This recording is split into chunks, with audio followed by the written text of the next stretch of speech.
Assalomu alaykum. Hurmatli obunachilar, mana navbatdagi ishimiz tayyor bo'ladi dedi.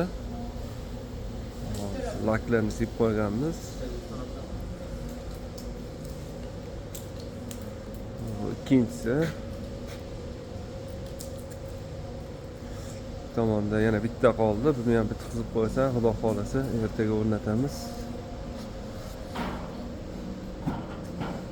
Mana spakilovkalarni berib, poddozishlarni qilib olinsa,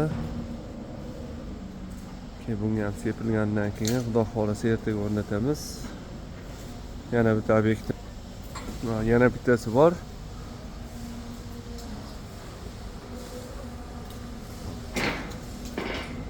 Bu high-tech stilda bo'lgan.